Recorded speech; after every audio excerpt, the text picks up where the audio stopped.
வணக்க மக்களே, நாம இந்த ஆரோக்கியமான பதிவில் பீட்ரூட் ஜூஸில் நிறைந்திருக்கக்கூடிய மருத்துவமைகளை பற்றி பார்க்க போகிறோம்.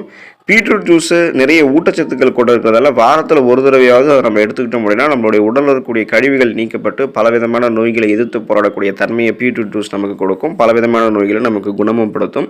பீட்ரூட் ஜூஸை நம்ம மற்ற சமயங்களில் சாப்பிட்றதை விடவும் குளிர்காலங்களில் அதிகமாக எடுத்துக்கொள்ளணும். ஏன்னா இந்த பீட்ரூட் நம்மளுடைய ரத்தத்தை அதிக அளவில் உற்பத்தி செய்யக்கூடிய தன்மை கொண்டு இருக்குது. ரத்தத்தில் இருக்கக்கூடிய கிருமிகளை நீக்கக்கூடிய தன்மையும் கொண்டு இருக்குது. ஸோ பீட்ரூட் ஜூஸையோ நம்ம எடுத்துக்கொள்ளும் போது என்னென்ன மாற்றங்கள் நம்மளுடைய உடலில் ஏற்படுது, என்னென்ன பிரச்சனைகளை இதை சரி பண்ணுது அப்படின்றத பற்றி தெளிவான விளக்கமாக பார்ப்போம். அதை பற்றி பார்க்கறதுக்கு முன்னாடி இந்த வீடியோக்கு மட்டும் ஒரு லைக் கொடுத்துட்டு இந்த தகவலை உங்களுக்கு தெரிஞ்சவங்களுக்கும் ஷேர் பண்ணிடுங்க. ஏன்னா இது அவங்களுக்கும் பயனுள்ளதாக இருக்கக்கூடிய ஒரு ஆரோக்கியமான பதிவு தான். இது போன்ற அப்டேட்ஸ்கள் நீங்கள் தொடர்ந்து பார்க்கறதுக்கு நம்மளுடைய ஹெல்த் நியூஸ் தமிழ் சேனலை மறக்காமல் சப்ஸ்கிரைப் பண்ணி வச்சுக்கோங்க. பக்கத்தில் இருக்கக்கூடிய பெல் பட்டனையும் கிளிக் பண்ணி ஆல் அப்படின்ற ஆப்ஷனையும் செட் பண்ணி வச்சுக்கிட்டீங்க அப்படின்னா நான் போடக்கூடிய எல்லா அப்டேட்ஸும் உங்களுக்கு நோட்டிஃபிகேஷனோட அடிக்கடி சேரும். சரிவாக மக்களே, இப்போ வீடியோக்குள்ள போயிடலாம். அல்சர் குணமாகுவதற்கு பீட்ரூட் ஜூஸ் எடுத்துக்கொள்ளலாம். காரமான உணவுகள் அதிகமாக எடுத்துக்கொண்டாலோ அல்லது முறையான வாழ்க்கை முறையை பின்பற்றாமல் இருந்தோம் அப்படின்னாலும் அல்சர் ஏற்படக்கூடிய வாய்ப்புகள் நமக்கு அதிகம்.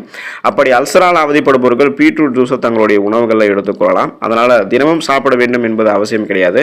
வாரத்தில் 3 நாட்கள் பீட்ரூட் ஜூஸில் சிறிதளவு நீங்கள் தேன் சேர்த்து கலந்து வெறும் வயிற்றில் குடிச்சிட்டு இருந்தீங்க அப்படின்னா அல்சர் விரைவில் உங்களுக்கு குணமாகும். ஏன்னா குறிப்பாக அல்சர் இன்னும் குணமாகிறதுக்கு நீங்கள் என்ன பண்ண முடியும்னா காலை உணவுகளை தவிர்க்காமல் சாப்பிட்றணும். அதே போல் காரசாரமான உணவுகளை சாப்பிடாமல் இருக்கிறதே நல்லது தான். குறிப்பாக பசி எடுக்கும் போதெல்லாம் நீங்கள் உணவுகளை சாப்பிட்றணும். அப்போ தான் அல்சர் உங்களுக்கு விரைவில் குணமாகும். ஸோ அல்சர் இன்னும் விரைவில் குணமாகிறதுக்கு பீட்ரூட் ஜூஸ் எடுத்துக்கொள்ளலாம். வாரத்தில் 2 அல்லது 3 நாட்கள் எடுத்துக்கலாம். ஏன்னா பீட்ரூட்டை சமைத்தும் நம்முடைய உணவுகளை சேர்த்துக்கொள்ளலாம். நம்மளுடைய உடலை நச்சு நீக்கம் செய்வதற்கு பீட்ரூட் ஜூஸ் எடுத்துக்கலாம்.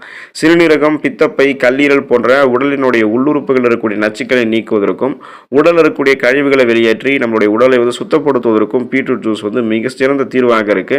மாதத்தில் 4 நாட்கள், அதாவது வாரத்தில் ஒரு தடவை பீட்ரூட் ஜூஸ் எடுத்துக்கொள்ளும் போது உடல் உறுப்புகள் சுத்தமடையும். அந்த உடல் உறுப்புகளில் தேங்கி இருக்கக்கூடிய நச்சுக்கள், கழிவுகள் வெளியேற்றப்படுவதால் உடல் இருக்கக்கூடிய பலவிதமான நோய்களை இதன் மூலமாகவே நம்ம குணப்படுத்திக்கலாம். புதுசாக எந்த நோயுமே நம்மளை அட்டாக் பண்ணாது. குறிப்பாக கல்லீரலில் எந்த விதமான கொழுப்புகளும் கழிவுகளும் தேங்காமல் பாதுகாத்துக் கொள்ளலாம். உடல் உறுப்புகள் கரெக்டாக இயங்க ஆரம்பிக்கும். இரத்த சிகப்பணுக்கள் முறையான அளவில் பராமரிக்கப்பட்டு அனீமியா என்று சொல்லக்கூடிய இரத்த சோகை நோயெல்லாம் வராமல் தடுக்கிறதுக்கு பீட்ரூட் ஜூஸ் உறுதுணையாக இருக்கும். பீட்ரூட் ஜூஸில் மிக அதிக அளவில் இரும்பு சத்து மற்றும் விட்டமின் B1 அதிகமாக இருக்கிறதால இது ரத்த சிகப்பணுக்களுடைய எண்ணிக்கையை நமக்கு இன்க்ரீஸ் பண்ணும். ஒருவேளை குறைஞ்சிருந்து அப்படின்னா இன்க்ரீஸ் பண்ணும். ரத்த சிகப்பணுக்கள் கரெக்டாக இருக்குன்னா அந்த அளவை பராமரிக்கும். ரத்த ஓட்டத்தை நமக்கு அதிகரிக்க செய்யும். ஸோ அப்போ எந்த விதமான தடையும் இல்லாமல் உடல் உறுப்புகளுக்கு ரத்தம் பார்த்தோம் அப்படின்னா முறையான அளவில் சப்ளை ஆக ஆரம்பிக்கும். பீட்ரூட் ஜூஸில் சிறிதளவு எலுமிச்சை ஜூஸ் கலந்து குடித்தோம் அப்படின்னா அதுக்கான டேஸ்ட்டும் கூட ஆரம்பிக்கும். பச்சையாக பீட்ரூட் மெல்லிய சின்ன சின்ன பீஸ் மாதிரி நறுக்கி அதில் எலுமிச்சை ஜூஸ் தொட்டும் நம்ம எடுத்துக்கொள்ளலாம். உணவுகளையும் சேர்த்துக்கலாம். ஸோ இந்த மாதிரி நம்ம எடுத்துக்கிட்டோம் அப்படின்னா நம்மளுடைய உடலில் ரத்த அணுக்கள் முறையான அளவில் பராமரிக்கப்படுறதால அனீமியா என்று சொல்லக்கூடிய ரத்த சோகை பிரச்சனைகள் நமக்கு இருக்காது. அந்த பிரச்சனைகள் விடுபடலாம். தீக்காயம் சரியாகுவதற்கு பீட்ரூட் ஜூஸ் எடுத்துக்கொள்ளலாம். சருமத்தில் தீக்காயங்கள் ஏதாவது ஏற்பட்டுச்சு அப்படின்னா சருமத்தில் புண், கொப்புளங்கள் ஆகியவை உண்டாகும். அது அதிக எரிச்சலையும் வலியையும் உண்டாக்கும். அப்படி ஏற்படக்கூடிய தீக்காயங்கள் கொப்புளங்களாக மாறாமல் இருக்கிறதுக்கும் காயங்கள் எரிச்சலை ஏற்படுத்தாமல் இருக்கிறதுக்கும் நம்ம பீட்ரூட் ஜூஸை அங்கே பயன்படுத்தலாம். தீக்காயம் பட்ட இடங்களில் பீட்ரூட் ஜூஸை தடவி வந்தோம் அப்படின்னா அது காயம்பட்ட இடங்களில் கொப்புளங்கள் ஏற்படாமல் பாதுகாக்கும்.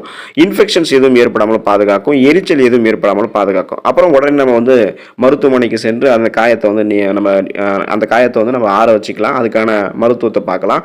ஸோ உடனடியாக எந்த விதமான புண்களோ கொப்புளங்களோ எரிச்சலோ இன்ஃபெக்ஷன்ஸோ ஆகாமல் பாதுகாக்கிறதுக்கு பீட்ரூட் ஜூஸ் அங்கே அப்ளை பண்ணலாம். அலர்ச்சி எதிர்ப்பு பண்புகள் கொண்டது பீட்ரூட் ஜூஸ். அதாவது நாள்பட்ட நோய்களை எதிர்த்து போராடக்கூடிய தன்மையை நமக்கு பீட்ரூட் ஜூஸ் கொடுக்கும். அதுக்கு காரணம் பீட்ரூட் ஜூஸில் இருக்கக்கூடிய பீட்டாலைன் என்று சொல்லக்கூடிய பண்பு தான். ஸோ இந்த அலர்ச்சி எதிர்ப்பு பண்பு பீட்ரூட் ஜூஸில் நிறைந்திருக்கிறதால தான் நாள்பட்ட நோய்களான மூட்டு வலி, முடக்குவாதம், இதயம் சார்ந்த பிரச்சனை, பிபி, சுகரு, புற்றுநோய் பிரச்சனை இது மாதிரி எல்லாத்தையுமே நம்ம எதிர்த்து போராடக்கூடிய தன்மை பெறுவோம். குறிப்பாக சிறுநீரகத்தில் உண்டாகக்கூடிய அலர்ச்சி, அந்த இன்ஃபெக்ஷன்ஸ் இது எல்லாத்தையுமே கியூர் பண்ணி சிறுநீரக மண்டலம் தன்னுடைய வேலையை, அந்த கழிவு நீக்க மண்டல வேலையை மிக சிறப்பாக செய்கிறதுக்கெல்லாம் பீட்ரூட் ஜூஸ் உறுதுணையாக இருக்கும். ஜீரண சக்தியை அதிகரித்துக் கொள்வதற்கு அளவோட பீட்ரூட் ஜூஸ் எடுத்துக்கொள்வதோ பீட்ரூட்டை சமைத்து நம்முடைய உணவுகளை சேர்த்துக்கொள்வதோ நல்லது.